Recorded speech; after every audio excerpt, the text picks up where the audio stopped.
ప్రభునందు ప్రియమైనటువంటి వాళ్ళారా, మన ప్రభువును రక్షకుడైనటువంటి యేసుక్రీస్తు వారి యొక్క శుభనామములో మీ అందరికీ నా హృదయపూర్వక శుభములు వందనములు తెలియజేస్తున్నాను. ఉదయకాల సమయంలో దేవుని వాక్యాన్ని ధ్యానం చేసుకుందాం పిల్లరా. ఈరోజు వాక్య ధ్యానం కొరకు మనం తీసుకున్నటువంటి లేఖన భాగము జకరియా గ్రంథము 8వ అధ్యాయము 15వ వచనం చదువుకుందాం. ఈ కాలమున యెరూషలేమునకును యూదా వారికిని మేలు చేయనుద్దేశించుతున్నాను గనుక భయపడకుడి. ఈ కాలమందు నేను యెరూషలేము వారికి యూదా వారికి మేలు చేయాలని ఉద్దేశం కలిగి ఉన్నాను కాబట్టి మీరు భయపడవద్దు అని చెప్పి ఇక్కడ దేవుని వాక్యం సెలవిస్తూ ఉంది. ఈరోజు యెరూషలేము దగ్గర యూదా వారి దగ్గర మన పేర్లు పెట్టుకుందాం. యెరూషలేముతో కాదు, ఈ రోజున నీతో నాతో ప్రభువు మాట్లాడుతున్నాడు. ఈ నూతన సంవత్సరంలో నేను నీకు మేలు చేయను ఉద్దేశించున్నాను కనుక భయపడకుడి. అక్కడ మీ పేరు పెట్టుకోండి. యెరూషలేము దగ్గర యూదా వారి దగ్గర మీ పేరు పెట్టుకొని ఆ వాక్యాన్ని చదువుకోండి. నేను మీకు మేలు చేయ ఉద్దేశించున్నాను గనక మీరు భయపడవద్దని చెప్పి దేవుని వాక్యం ఉదయకాల సమయంలో మనకు సెలవిస్తూ ఉంది. ఎందుకంటే తన బిడ్డల పక్షంగా దేవుడు చూపించే శ్రద్ధ బహు విలువైంది. ఆయన ఎవరిని ఎన్నడూ కూడా త్రోసివేసే దేవుడు కాదు. మనతో మాట్లాడే దేవుడు, మనకు కావలసినటువంటి అవసరతలన్నీ తీర్చే దేవుడు, మనకు తోడుగా ఉండే దేవుడు, నిత్యము మనకు మేలు చేసే దేవుడు. ఇర్మీయా గ్రంథం 29వ అధ్యాయం 11వ వచనం మనం చదవగలిగితే, నేను మిమ్మల్ని గూర్చి ఉద్దేశించిన సంగతులను ఎరుగుదును, రాబో కాలం ముందు మీకు నిరీక్షణ కలిగినట్లుగా అవి సమాధానకరమైన ఉద్దేశములే కానీ హానికరమైనవి కావు. ఇదే యెహోవా వాక్కు. ఇక్కడ యెహోవా వాక్కు సెలవిస్తుంది, నేను మిమ్మల్ని గురించి ఉద్దేశించినటువంటి సంగతులు ఎరుగుదును, రాబో కాలమందు మీకు నిరీక్షణ కలిగినట్లు అవి సమాధానకరమైన ఉద్దేశములే కానీ హానికరమైనవి కావు. అవును పిల్లరా, ఉదయకాల సమయంలో వాక్యం ఉంటున్న నీతో నాతో ప్రభువు మాట్లాడుతున్నాడు. మన పట్ల దేవుడు కొన్ని ఉద్దేశాలు కలిగి ఉన్నాడు.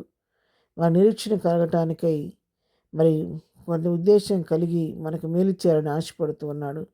ఆ కలిగిన ఉద్దేశం ఎలాంటిదంటే సమాధానకరమైన ఉద్దేశములే మన పట్ల కలిగి ఉండి 2025వ సంవత్సరంలో నా పట్ల నీ పట్ల ఆయన మేలు చేయాలని ఆశపడుతూ ఉన్నాడు. తన యొద్దకు వచ్చే వారిని ఎంత మాత్రం కూడా త్రోసివేసే దేవుడు కాదు. దరిచేరితే పొమ్మనే దేవుడు కాదు. వరవడిగితే కాదనే దేవుడు కాదు. తను ఎవరైతే తను ఆశ్రయిస్తారో వారి పట్ల తన కృపను మెండుగా చూపించే దేవుడై ఉన్నాడు. మరి తన యొద్దకు వచ్చి వారు తను వేడుకొని చుండగా వారి మొరలు ఆలకించి వారికి ఉన్న భయములన్నింటిలో నుంచి తప్పించి వారిని కాపాడి సంరక్షించే దేవుడు మన దేవుడు. యెషయా గ్రంథము 41వ అధ్యాయం 10వ వచనం మనం చూస్తే, భయపడకము, నేను నీ దేవుడినై ఉన్నాను, దిగులు పడకము, నేను నిన్ను బలపరుతును, నీకు సహాయం చేయవాడు నేనే, నీ తీర నా దక్షిణ హస్తంతో నిన్ను ఆదుకొందునంటాను. భయపడద్దు, దిగులు పడద్దు, 2025వ సంవత్సరం నా దక్షిణ హస్తంతో నిన్ను పట్టుకొని నేను ఆదుకుంటాను, నీకు సహాయం చేస్తానని చెప్తున్నాడు. 13వ వచనం చూస్తే, నీ దేవుడు నాకు యెహోవానగు నేను, భయపడకము, నేను నీకు సహాయం చేసేద్దని చెప్పుతూ నీ కుడి చేతిని పట్టుకొనుచున్నాను. ఈరోజు ఉదయకాల సమయంలో ప్రభు మన హస్తాన్ని పట్టుకొని ఆయన మనకు ముందుగా నడుస్తూ ఆయన వాగ్దానాలు మన పట్ల నెరవేర్చి మనకు ఉన్నటువంటి అవసర అక్కర్లన్నీ కూడా తీర్చి తన చిత్తానుసారంగా మన జీవితంలో మేలు చేయటానికి ఆయన సంసిద్ధుడిగా ఉన్నాడు.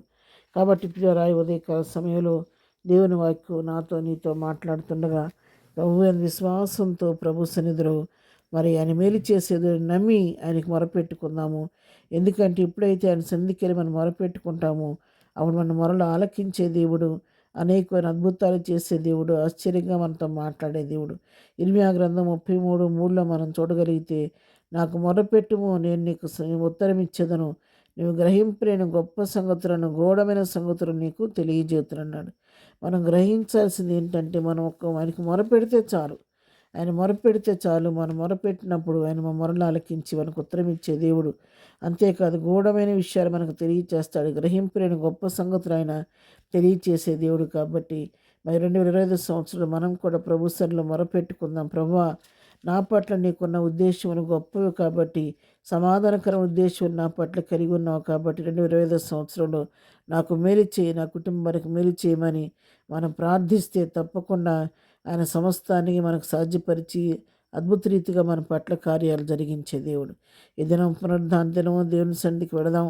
దేవుని సన్నిధికి వెళ్ళి ప్రభువా, ఈ సంవత్సరం నా పట్ల నీ ఉద్దేశములు సఫలపరచు, నీ కార్యం నూతనపరచమని ప్రార్థించుకుంటే తప్పకుండా నీ హృదయవాంఛను తీర్చి నీ పట్ల నా పట్ల కార్యం చేయటకు ఆయన సంసిద్ధుడిగా ఉన్నాడు. ఎందుకంటే ఆయనకు అసాధ్యమైందంటూ ఏది లేదు కాబట్టి అద్భుత రీతిగా నిన్ను నన్ను ఆయన ఆదరించబోతున్నాడు. అటు దేవుని కృపాసన యొద్దకు వెళ్ళి ప్రార్థించి అడిగి ప్రభు దగ్గర నుంచి మేలు పొందుకుందాం. ప్రార్థన చేసుకుందాం. ప్రేమ కలిగిన తండ్రి, పరిశుద్ధుడైన మా ప్రియ ప్రభా, నీ పాదములకు వందనాలు. ఉదయకాల సమయంలో వాక్యం ఉంటున్నాము ప్రియులందరినీ పేరు పేరుని దీవించి ఆశీర్వదించండి నాయన. ప్రతి వారికి నువ్వు మేలు చేటకు సిద్ధ మనసు కలిగి ఉన్నావు నీ కొందనాలు. అందరి పట్ల మేలు చేయని ఉద్దేశాలు నువ్వు కలిగి ఉన్నావయ్యా, నీ స్తోత్రాలు. నువ్వు ఆ విధంగా మాకు మేలు చేసే దేవుడు అని మేము గ్రహించి భయపడకుండా ధైర్యంతో విశ్వాసంతో నీ కృపాసనకు చేరే ధన్యత మాకు దయచేయండి. వినుచున్న వారి హృదయాల్లో క్రియ జరిగించండి. ఎవరికి కుదురు కొరతను తీర్చండి. అందరి పట్ల ఈ నూతన సంవత్సరం నూతన ఉద్దేశాలు కలిగి సమాధానకరమైన ఉద్దేశములు ప్రతి వారి పట్ల మీరు నెరవేర్చి వారి నోటి నౌకలు చేయండి. ప్రతి వారికి ఉన్న చీకు చింతనను చుడిపించండి, లేమిని చుడిపించండి, సమృద్ధిలోకి నడిపించండి ఆయన. ప్రతి వారి దుఃఖాన్ని తుడిచివేసి ఆనంద సంతోషాలతో నింపండి. ప్రతి కుటుంబంలో వారి అవసరక్కర్లు మీ నామలో తీర్చండి నాయన.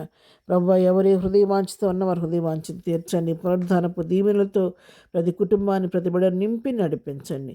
ఏదైనా దీవెనలతో ప్రతి వారిని నింపండి ప్రభువా. ప్రతి వారి అవసరక్కర్లు తీర్చండి. బలహీనంగా ఉన్న వారిని ముట్టండి, స్వస్థపరచండి. ప్రాణాల్లో క్షమం కలుగుచండి. చేస్తున్న పనిపాట్లు నీ కాపుదలు దయచేయమని, ఈ పునరుద్ధానపు దీవుల్లో మెండుగా మా అందరి పైన కృమ్మరించమని యేసు పరిశుద్ధ నామములో ప్రార్థించి అడిగి పొందుకొని ఉన్నాము తండ్రి. ఆమేన్. ప్రభు కృప సదాకాలము మనందరికీ తోడయుండి నడిపించును గాక. ఆమేన్.